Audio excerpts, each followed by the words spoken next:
I'm done. I'm going to turn it over. Thank you, Darlene. This production, I'm sorry, is under the direction of Darlene, Del Rosario, and Wayne Jones. Yes.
When I said I was never talking to him again, I meant it. And I would walk away so I could continue to fulfill my promise.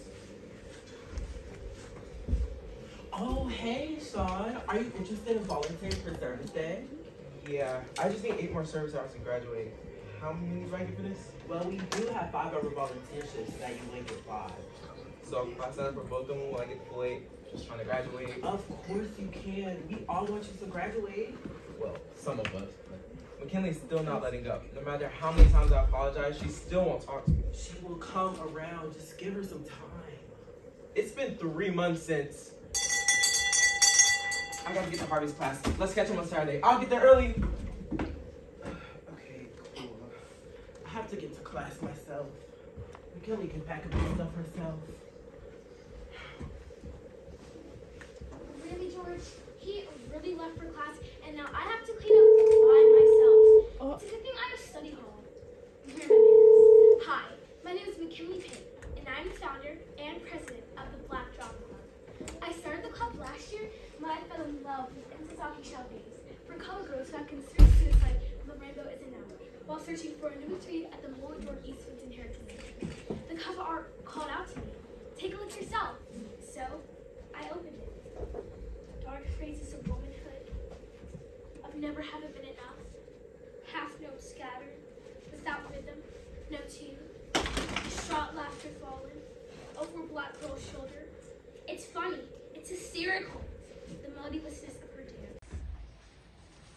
I was in love, and I found a new genre of literature called the choreopause, a form of dramatic expression that combines poetry, dance, music, and song. I started the club the very next week. When I found out all clubs had host an annual service project, it was no brainer that the BBC would partner with the Malloy East Winston Heritage Center. Do you want to hear my favorite part? Of course you do. Somebody, anybody, sing a black girl song. Bring her out to know herself, to know you, but sing her rhythms, caring, struggle, hard times. Sing her song of life. She's been dead so long, close in silence so long. She doesn't know the sound of her own voice, her infinite beauty. She's happy.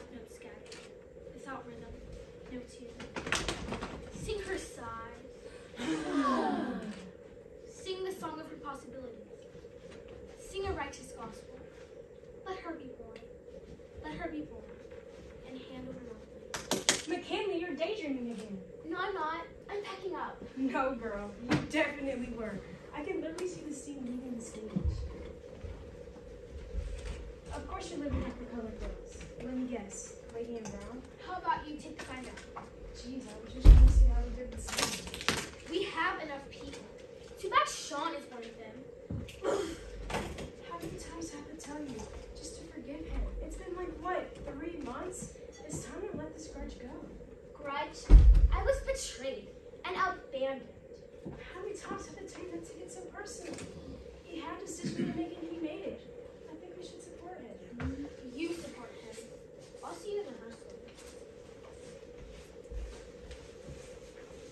Hi, I'm Michaela. Me and McKinley have been best friends since preschool. And yes, she's always been stubborn. I'm not going to hold you, I just want to give you a little backstory. McKinley and Sean are cousins. They have the same grandparents. Last year, when Sean didn't get the lead role for the main stage play, him and McKinley made the Black Drama Club and put on a production of Death of a Salesman, the play Sean wasn't cast in. And everyone said he was better than the guy who was cast. It was everything. Fast forward to this year, our school put on a production of Hamilton. Angelica, Eliza, and Peggy, the Schuyler sisters. Anyway, the BDC decided to boycott the production because of how they did Sean, and none of us auditioned. Unless that's what we thought until we saw Sean's name next to Hamilton. Not only did Sean audition, but he got the lead role. We were all livid. I mean, we couldn't believe it. Didn't I mention that the Hamilton was closing at the same week as BDC's fall production? That means Sean couldn't do both, so he picked Hamilton, leaving us scrambling to find a new Walter Lee. I suggested pushing our dates back, but McKinley refused, leaving us scrambling to find a new Walter Lee. I have to get to class.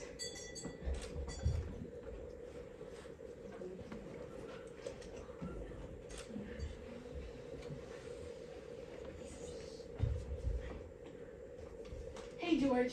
Hey. My mom dropped us off a little bit early, so I'm just trying to help Dale find a book to read. Hey, Ari. Hey, girl. Hey, Ari. Do you want to find a book with Dea? Yeah, let's go.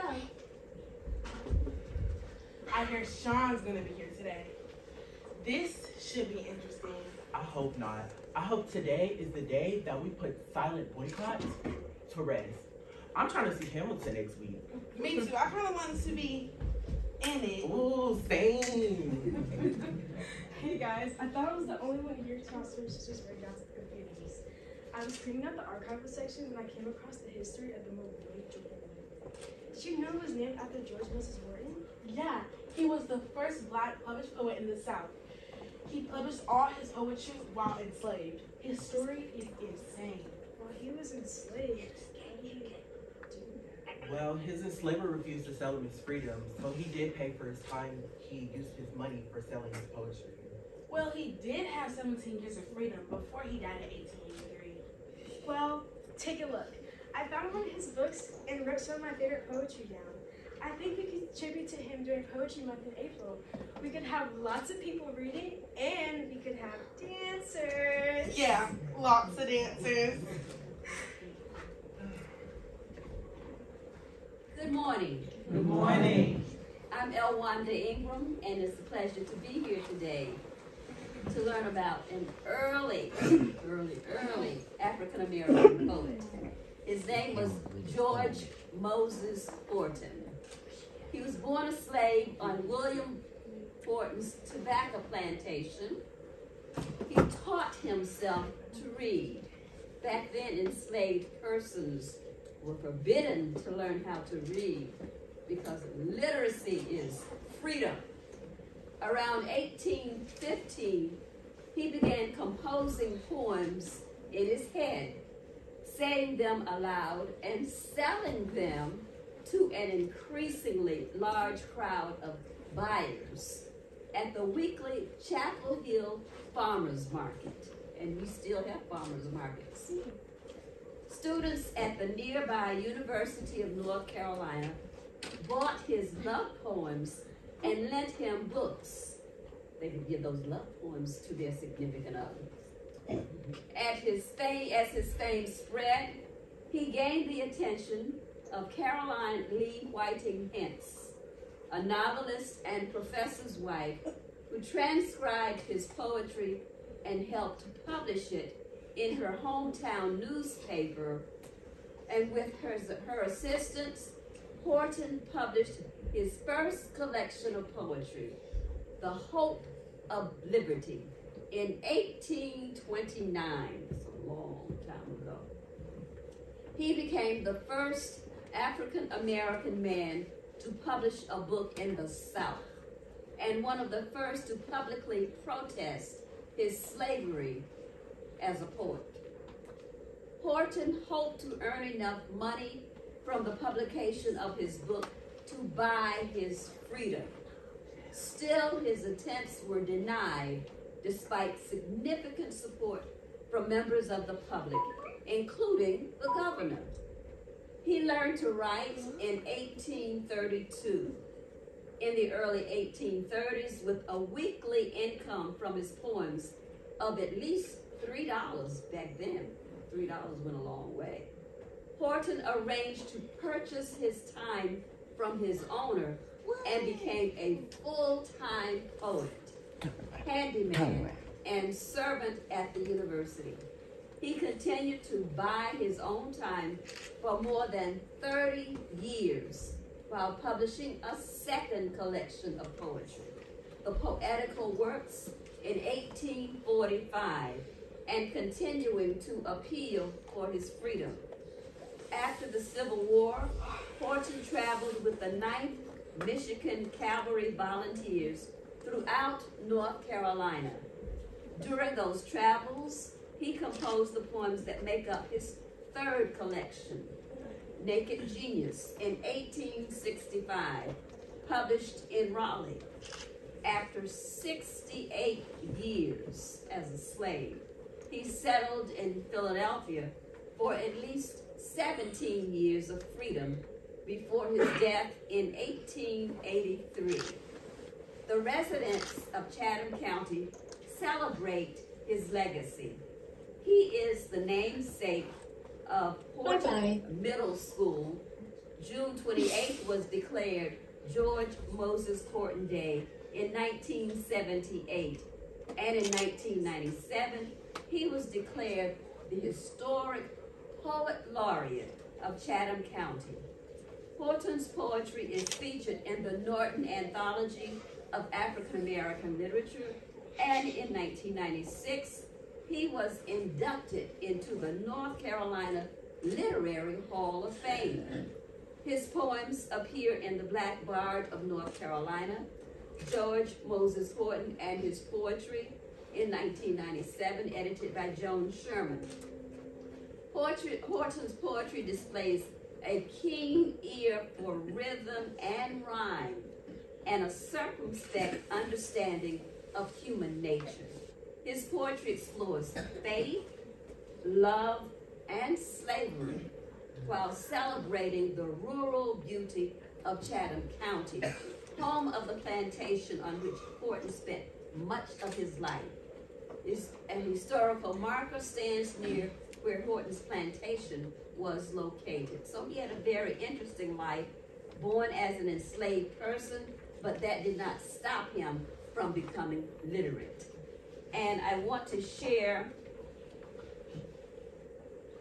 a poem by him called Heavenly Love. Eternal spring of boundless grace, it lifts the soul above, where God the Son unveils his face and shows that heaven is love. Love that revolves through endless years, love that can never fall, love which excludes the gloom of fears, love to whom God is all, love which can ransom every slave and set the prisoner free, gild the dark horrors of the grave, and still the raging sea. Let but the partial smile of heaven upon the bosom play, the mystic sound of sins forgiven can waft the soul away. The pilgrim spirits show this love. They often soar on high, languish from this dim earth to move, and leave the flesh to die. Sing, O my soul, rise up and run, and leave this clay behind, lifting thy swift flight beyond the sun, nor dwell in tents confined. That is beautiful poetry from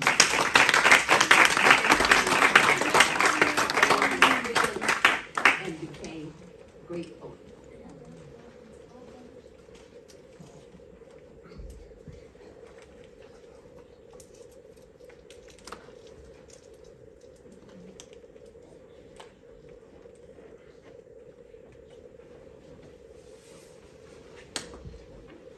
Good morning. I'm Miss Andrews, the story lady, and today I am going to share a poem by George Moses Horton called The Southern Refugee. What southern ill the world awake? From my dear residence I roam. I must deplore the bitter fate to straggle from my native home. The verdant willow droops her head and seems to bid a fare-thee-well. The flowers with tears and fragrance shed, at last their parting tale to tell. 'Tis like the loss of paradise, or even garden, or Eden's gardens left in gloom, where grief affords us no device, such as thou lot, my native home.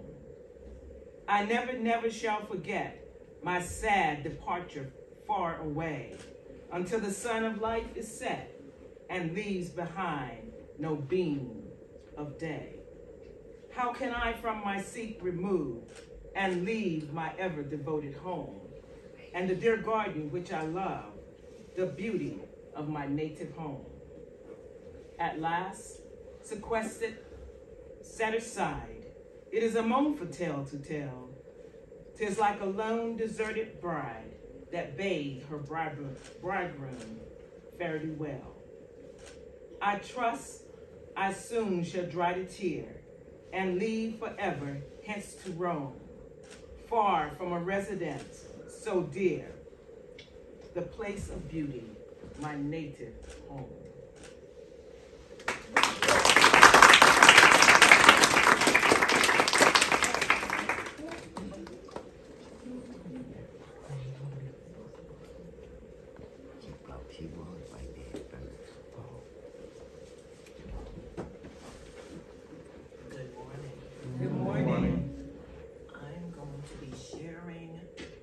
Mr. Horton's poem on liberty and slavery.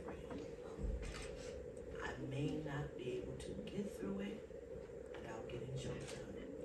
The depth of the emotion and what this man was going through and that he created in spite of his circumstances.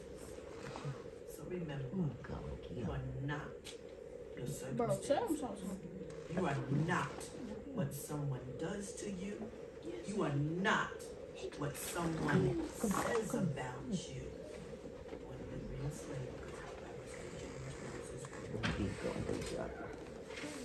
alas, am I born for this? To wear this slave's chain? Deprived of all created bliss through hardship, toil, and pain? How long have I in bondage lain and languished to be free? Alas, and must I still complain, deprived of liberty? Oh heaven, and is there no relief this side the silent grave, to soothe the pain, to quell the grief and anguish of a slave? Come, liberty, thou cheerful sound, roll through my ravished ears. Come, let my griefs in joys be drowned, and drive away my fears. Say unto foul oppression, cease. Ye tyrants, rage no more, and let the joyful trump of peace now bid the vassal soar. Soar on the pinions of that dove, which long has cooed for thee, and breathed her notes from Afric's grove, the sound of liberty.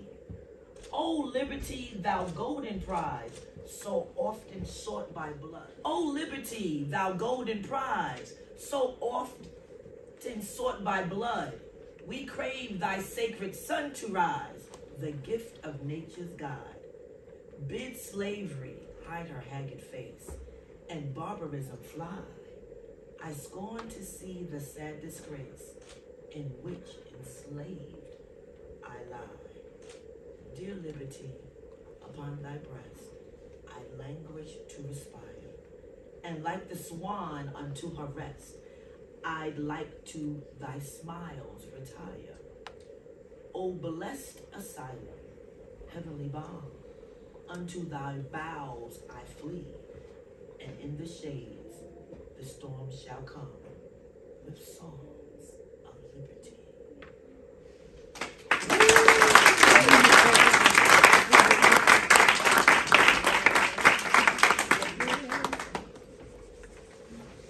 Good morning. Good morning. My name is Brenda Taylor, and I'm going to read you the poem by George Moses Horton titled Memory. Sweet memory, like a pleasing dream, still lends a dull and feeble ray. For ages with her vestige teens, when beauty's trace is worn away. When pleasure with her hearts unstrung sits silent to be heard no more, or leaves them on the willows hung, and past time bleak forever o'er. Still back in smiles the glory stills, with evening dewdrops from thine eye. The twilight bursting from the wills ascends and bids oblivion fly.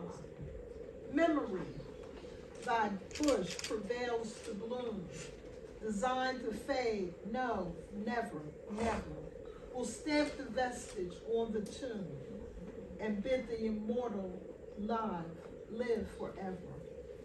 When youth's bright sun has once declined, and bid his smiling day expire, memory, thy torch stills up behind, and sets thy hidden stars on fire. Thank you.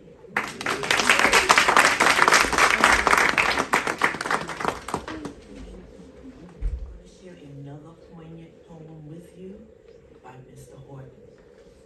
This is called The Slave's Complaint. Am I sadly cast aside on misfortune's rugged tide? Will the world my pains deride forever? May I dwell, must I dwell in slavery's night, and all pleasure take its flight, far beyond my feeble sight forever? Worst of all, must hope grow dim, and without her cheering beam, rather let me sleep and dream forever. Something still my heart surveys, groping through this dreary maze. Is it hope? Then burn and blaze forever. Leave me not a wretch confined, although lame and blind, unto gross despair consigned forever. Heaven, in whom can I confide? Canst thou not for all provide? Condescend to be my guide forever. And when this transient life shall end, Oh, may some kind eternal friend bid me from servitude ascend forever.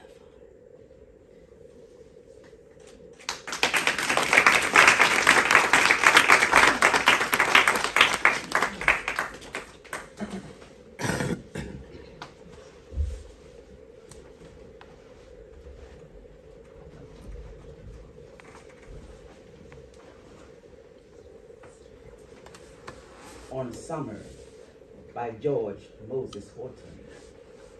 As the bill begins to burn, the auburn fields of harvest rise, the torrid flames again return, and thunder rolls along the skies. Perspiring cancer lifts his head and roars terrific from on high, whose voice the timid creatures dread, from which they strive with art to fly. The night hawk ventures from his cell and starts his noted evening air. He feels the heat, his bosom swells, which drives away the gloom of fear. Thy noisy insects, start thy drum, rise, leap like bugs to light the train, and bid sweet Philomela come, and sound in front the nightly strain. The bee begins her ceaseless hum, and does with sweet exertion rise. With a delight she stores her comb, and wells her rising stock supplies. Like sportive children, beware, while springly frisking over the green, and carefully avoid the snares which lurk beneath the smiling scene. The mistress bird assumes her nest and broods in silence on the tree. Her note to cease, her arms at rest, she patiently waits her young to see. That would be great, but I thought we were here to volunteer.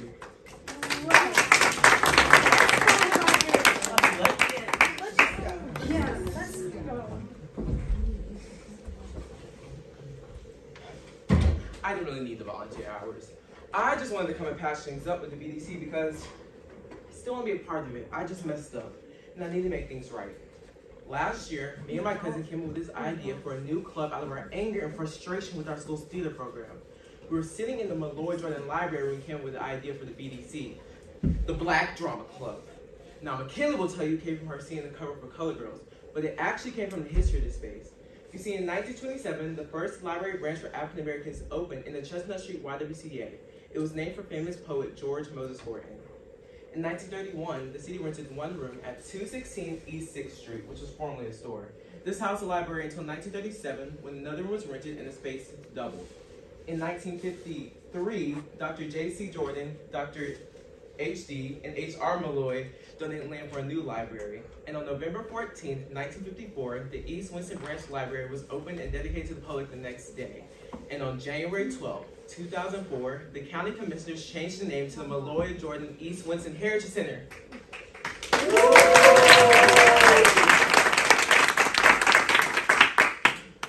Reading the history of this space made us realize that we want to start a club of our own, a club that centered our stories, and that is what we did.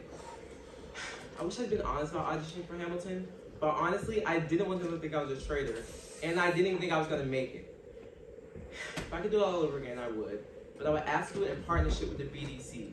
But I did ask the director if the BDC could be a part of the opening number, and he said yes. So today, I'll ask them if they want to be a part. I'm doing it. I'm in. Me too. Say less. Well, no, I think we will do it. I think we should leave the two of them. Yeah. McKinley, I don't know what else to say. I've apologized millions of times, and I know. I'm sorry. I talked about it with my mom, and I realized I needed to finish some things.